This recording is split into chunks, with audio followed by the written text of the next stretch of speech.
चीज के लिए फोर्स नहीं करना चाहिए। अगर मैं Okay, before I start talking about what he said, I want to quickly point out. He said make money in the beginning of the video, which I completely agree with. He explicitly said dissent is respected, also fully agreed. Autonomy is respected, and every human being should be able to make decisions for themselves, also fully agree. So, nothing to disagree there. And I think the first point I disagree with comes here. मनुष्य हूं, जो भावनाएं मेरे अंदर हैं अंदर हो गए, और जेंडर में जो प्रॉब्लम्स है भाई उन पे भी मैं बात करता रहता हूं भाई। लेकिन जब आप होमो सेपियंस के पॉइंट ऑफ व्यू से देखते हो तो आपको दिखता है दोनों जेंडर से प्रॉब्लम देख पाते हो। सत्य ये जीवन में, और एक बात इसको That is true, but the point is never that women are incapable of evil, but that would defeat the purpose of equality. Equality means that both people are equal. Individually, both women, men, and all genders are capable of evil, but institutionally, systemically, men are given more power to carry out what they are capable of. I don't think there is space to disagree there. That's my opinion, and I think that's the truth of society. Institutionally, men have had more power, even though women are as capable of evil as men. So that makes a huge difference. एक greater philosophical point की तरह समझना, दोनों के लगे हैं, सबके लगे हुए हैं। ये एक बहुत बड़ा सत्य है। जब तक आप ये जेंडर के प्रिज्म से आप चीजों को देखते रहोगे तो आप हो सकता है एक बहुत बड़े बायस डेवलप कर लो कि आप दूसरे वाले की बहुत सारी भावनाओं को, गहराइयों को, प्रॉब्लम्स को नजरअंदाज कर दो। और ये That's true, it happens. People are biased because of their own experiences, traumatic experiences, and every human being is biased. But still, the fact that both genders can be evil doesn't cancel out the fact that institutionally and systemically men are more supported in their evil than women are. Women have institutions to combat the evil, and those combative measures some women misuse or abuse. But the truth still remains, by and large, that's not the case. Man में एक भयंकर level पे crisis है अनलाइव करने की अपने आप को। पढ़ लो अगर आप, दहल जाएगा आपका मन। इसके वर्ड्स जो हैं मैं तो उसी हिसाब से देखूंगा, क्योंकि मुझे को लगता है इसके इंटेलिजेंस के हिसाब से जो आप कह रहे हो that's not what she means. So this point is basically based on, he said a lot of the comments said I think what she means, that's why they were defending her. Even if I add no extra layer of interpretation, what she said exactly, I take it on word value. On face value, I just didn't find anything offensive or attacking about what she said. I felt it was okay. I was very surprised that so many people are feeling attacked by her saying what she said. Not him, but a lot of people in his comments. So even if I take it on face value, what she said, I didn't feel there was anything wrong. Okay? And yes, her response here and her abuse of the copyright is bullying. I don't support that. When I defend what she said, I'm not defending her as a human being because I don't know her. वो जो कह रही है that's exactly what she means, and I think वो prove भी हो गया है जो इसने रिप्लाई किया उससे। दूसरा पॉइंट बहुत इंपॉर्टेंट है, एक सिंपल एक्सपेरिमेंट की तरह पॉइंट ऑफ सोचो। मंगलसूत्र और सिंदूर, बहुत सारे लोग लिख रहे हैं एनेक्डोटली, मैंने देखा है XYZ को प्रेशराइज होते हुए या किसी ने कुछ खराब चीज बोली है XYZ को। पहले चीज एनेक्डोटल एविडेंस है। Anecdotal evidence Okay. This is my main point. This assumes that these things only become a problem when you are forced to do them and when there is a consequence to doing them. I disagree. I don't think that these things only become a problem when someone is forced to do them and otherwise it's all hunky-dory. I think symbols represent something, right? They are not just standing there for no reason. They legitimize a system in which society puts a very great emphasis on wanting to know whether or not a woman is married, and a similar kind of emphasis is not put on a man's marital status. Even today, this is again anecdotal, but this is very general. You can see how many women they fantasize about being married, how many women say I have dreamt about my wedding day all my life. Men don't say that. I have never heard a man saying I have dreamt of my wedding day my entire life. It's possible that some men do. Institutionally, traditionally, the way women are groomed into believing that so much of their identity and so much of their life hangs on and around their marriage, it's not right. And these symbols are markers of that. It's not, the symbols themselves don't cause evil, they stand for something happening in the background. So they are. आपका experience का 0 to 5, 0 to 7, क्योंकि एक wizard आता है, ठीक है, जिसके पास ताकत है कुछ भी इंसानों को भुला देने के लिए। वो पूरे भारत से ऐसे चुटकी बजाता है, एक सेकंड में सबके दिमाग से कोई भी मेंशन या मेमोरी सब मिट जाती है एक सेकंड में कि मंगलसूत्र या सिंदूर जैसा कोई कॉन्सेप्ट एग्जिस्ट करता है। कॉन्सेप्ट ही खत्म हो चुका है, सब भूल गए। मैं लिख के दे रहा हूं, जिन जिन लोगों के घरों में इन दोनों चीजों लेके परेशानी जो लिखे हैं कि हुई थी, 0.01% भी चेंज नहीं होगा उन घरों में परेशानियों को। That is 100% correct. Abuse is much more of an individual phenomenon, but that doesn't mean that societies don't propagate it. So, men or women who are abusive are going to find ways of exhibiting abuse. And I think in the last video he said something about how narcissism plays out in different ways in men and women. So, it's the same narcissism, it occurs in both, but it plays out differently, that is true.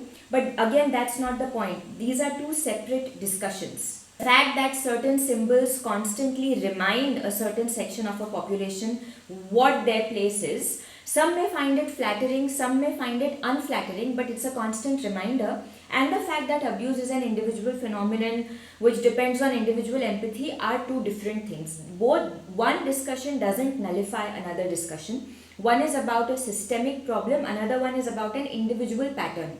Another thing I want to say, in a society where there is this clear hierarchy, even though a non-abusive person may not become abusive, even a non-abusive man, when he lives with this constant reminder of the fact that he is the default and his status doesn't change depending on the presence or absence of a woman in his life, but a woman's status will, he starts exhibiting behaviors which are entitled, which I see even in men who are not abusive, even in men who are not, it causes a gap of empathy because you do not have access to another person's experience where they are constantly told that their status will depend on their relationship with you, and you live believing that there are certain things that are given, like they should happen.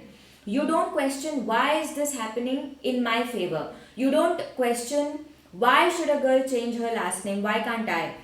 When you are used to living in a society where you are granted certain things just by virtue of existing, you live with a certain level of entitlement even if you are non-abusive.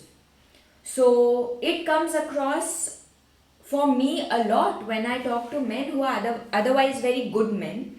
There is still a certain level of entitlement, and I saw a comment in this video which says that this creator, this other woman creator, she's creating a circle of misandry. And I want to say, I have experienced more hate of men when I have heard men speak and when I have seen so much entitlement in even the men who call themselves good men. There is so much entitlement, there is so much judgment, there is so much of, yeah, but like I am a good man, I am not attacking her, I am not abusing her, I am not raping her, but as a woman she should know her limits. And the limits are like being your own line, don't wear these clothes, blah blah blah blah. That is what causes misandry as far as I am concerned. And a lot of the times there is a reason why mansplaining is a thing, because a lot of the times men who don't have access to a certain emotion or a certain experience, they feel so qualified in talking about that experience that is frustrating to deal with. And I'm not talking about this video at all right now. In general, I'm saying when as a woman you go out and you hear men talking about period pain and how women should deal with it, when you see men in public arena congratulating women because they went for a normal delivery and not a cesarean, do you even know what happens? You don't even know the difference in both. That is not your experience, and it's never going to be your experience. and you feel so entitled in making comments about that. Or that player Harrison Butker, was it, who was saying in one of his speeches, I think it's very beautiful sometimes when women take a step back and they just focus on family instead of ambition. But why are you deciding for all women? Who told you that all women are a monolith? And who gave you the permission? That is how I perceived the first video, which is why I was feeling so frustrated and angry, because I felt like, why are you doing the work for women? Why are you telling women in context of an experience that you don't have and you are not going to have, what they should find offensive and what they shouldn't find offensive? That was my main problem. You are not in that position because you have not lived that experience. You have not lived an example, and this is not a sob story, this is nothing, this is an example. A lot of women in my community, when we grew up, we were told that you should be like sugar in milk when you're a woman, and we are told this since we are like 4 or 5. We are told that you should basically be as malleable as possible so that when you go to another house, you lose your own identity, so you don't stick out like a sore thumb, but you just make everyone else happy. And how destructive is that? That is not, please, this is a recipe to getting abused. You don't have that experience, so you should not speak on somebody else's behalf. For example, I don't have certain experiences that guys have, which is that maybe some men are teased in their childhood, I have heard, or throughout their youth, for not being masculine enough or manly enough by their peers, by other men, and that leads to an insecurity in them, whatever it is. I have no access to that experience. I was bullied in different ways, everybody is. My femininity or my masculinity has never been questioned. So if such a man comes to me who has an experience that I cannot relate to, when he talks to me about that experience, I don't want to be in a state of mind where I'm like, तुझे लग रहा है, you are thinking that this is not that, you shouldn't take offense on this, you should take offense on that.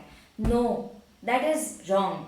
And that is what I felt initially. I felt that this video was also doing, the first one, which is what enraged me a lot. It was not it was not anything. It was not your desire to have a discussion. It was just me feeling like this is not your experience. So why do you feel entitled to tell women what they should find oppressive and what they shouldn't? That's that. And that's about the misandry debate. And I think he explains this point further.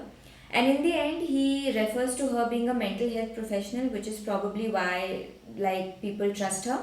Again, I don't have a background on what she is and what the beef was. As he mentions, there was some beef in the past, don't have a background on that. I simply did not find anything wrong in that reel. I did find wrong in what she did later, which is to abuse copyright. But I still felt sympathy for her, because the way I perceived it is that if I make a reel tomorrow saying, hey, I have always found that it's horrible that women have to wear saris after marriage, and now I wear jeans and I'm so happy, there's nothing provocative in that reel, and that doesn't warrant hundreds of men in the comment section trolling me. That is what I found a bit off. Like, she didn't say anything provocative, but I don't support what she did. Neither am I infatuated by her being a mental health professional. Last point, where he says that this is going to create unnecessary fights in couples. So भाई मुझे लगता है भाई इस वक्त internet पे जितना division चल रहा है जेंडर बेस भी, कि भाई मैन औरतों को गाली बक रहे हैं, औरतें आदमियों को गाली बक रही हैं, उसमें भाई बहुत हद तक घी में आग डालने वाले ये लोग भी हैं, उससे किसी का फायदा नहीं होने वाला। मैं तुम्हें लिख के दे सकता हूँ इसके इनडायरेक्ट कॉन्सिक्वेंसेस बहुत सारे लोगों की लाइफ में, बहुत सारे रिश्ते टूटना है, क्योंकि वो इन लोगों की बातें सुन रहे हैं और इसकी वजह से वो ऑलरेडी हार्बर कर रहे हैं इतनी सारी नेगेटिव इमोशंस रादर देन वो data oriented. Okay, I disagree with this. I don't think that whatever she said in that reel and in a couple of other reels that I have watched of her, it is provocative enough for it to cause the collapse of a relationship. I don't think if this much, if me and my partner have a wonderful relationship, and I say I don't want to wear a Mangal Sutra starting tomorrow, and if that leads to the collapse of that relationship, I don't think that relationship was strong enough to begin with. And number two, more seriously, I don't think so many people are so stupid. I don't think a lot of women are so naive and so stupid that they watch this reel and they just decide that now I'm not going to listen to any man ever. Being a woman, I don't think it can be, my opinion can be biased. Number three, women by and large waking up to the fact that a lot of the things that we are brainwashed into believing that are necessary or that are romantic, even whether it be changing your surname or Sindoor Mangal Sutra, again, if you find it romantic, that's your prerogative, no attack. Or sometimes even there are certain movies like Animal or Kabir Singh, they make you feel like violence can be romantic. I am not comparing the two, please. I am not comparing Mangal Sutra and Sindoor with violence.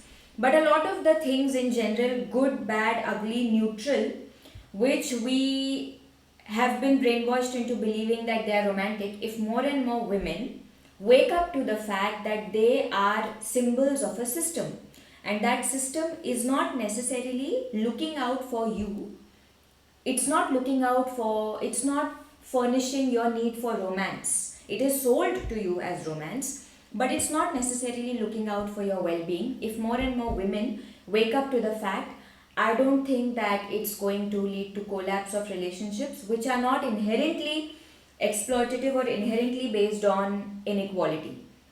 I don't think that women should be discouraged from discussing things in which they have realized that things they thought were normal all their lives were not normal because they served an agenda. No, don't discuss it because we don't want to cause problems in other couples. That is not the reason why someone being conscious of something should be stopped. That's my opinion. I don't oppose discussion. I don't like the fact that so many people, I felt personally attacked because some woman was coming online and saying that she doesn't prefer ABC or whatever, which is unequal. That is true. The husband doesn't have to do it, the wife does have to do it. It is unequal. You may not like it. And then she became this center of attack. So I didn't like that. But yeah, this is not an attack. It's just like my prerogative. And more than the creator himself, more than in his video what he says, which is very, very respectful. Certain points I disagree with, but very respectful. In the comments, I didn't like the way some comments were attacking or trolling her. And I didn't think that's fair. That's that. Thank you.